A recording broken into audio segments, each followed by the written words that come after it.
Mpenzi mtazamaji wa Bongo Media, karibu tena katika YouTube channel yetu, tukizidi kukujuza taarifa na habari mbalimbali ambazo zinajiri ndani lakini pia nje ya Tanzania. Moja ya taarifa kubwa zaidi ambazo zinatikisa kwa sasa katika mitandao ya kijamii ni kuhusiana na klabu ya wekundu wa Msimbazi Simba kumtambulisha mchezaji mpya ambaye atawatumikia katika msimu wa 2026-2027, lakini pia moja wa wachezaji ambao wameacha bara zito katika ligi kuu ya nchini Mali. Sasa moja kwa moja sina la ziada zaidi ya kukuambia yale ambayo yametambulika kwa siku ya leo katika ukurasa rasmi wa Instagram wa Simba kuanzia majira ya saa 7 kamili mchana wa leo.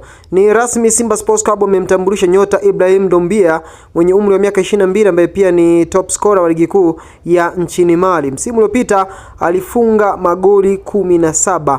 Yes, huyo ni moja ya top scorer katika ligi kuu ya nchini Mali. Doumbia ni balaa jipya Msimbazi. Unaambia kwamba kama usiposajili mabeki basi cha moto utakipata.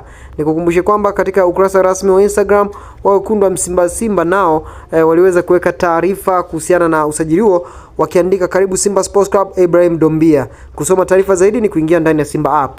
Lakini pia kupitia taarifa hiyo ya Simba naweza kusema kwamba kuna baadhi ya comments za wadau na watu mbalimbali ambao wamezungumzia swala hilo. Na wa kwanza akiwa ni Hans Rafael anakuambia kwamba I say teams zisajili mabeki maana hii ni Simba. Lakini pia kuna Falhan Kiam JR anakuambia kwamba rekodi ya mabao ni mengi zaidi, kwamba rekodi ya mabao mengi zaidi kwa msimu anashikilia 8. Ni vyema kukumbushana hamkawi kusema mwaka 1976 Kibadeni au Manara alifunga mabao 50, maana tunataka kuvunja rekodi. Lakini pia anaitwa Humphrey Chawe ameweka emoji za moto. Lakini pia anaitwa Tito Mkurungu anakuambia kwamba we funga tu, kunya Jangwani tuachie sisi. Hiyo ni moja ya taarifa za utani na ucheshi ambayo imetolewa na Tito Mkurungu. Lakini pia kuna Office Zemaka anakuambia hello, anaweka emoji za moto. Lakini pia kuna Kiza Pamba Kari anakuambia kwamba hii ni mashine kweli kweli. Hizo ni moja ya taarifa zinazochagizwa na kile ambacho kimebainishwa na Simba majira saa 7 ya leo mchana, kwamba Ibrahim Doumbia ambaye kuwa top scorer katika ligi kuu ya Mali tayari yuko katika uzi mwekundu na mweupe, yani nikimaanisha yuko tayari katika viunga vya kundu wa Msimbazi Simba. Hii ni Bongo Media.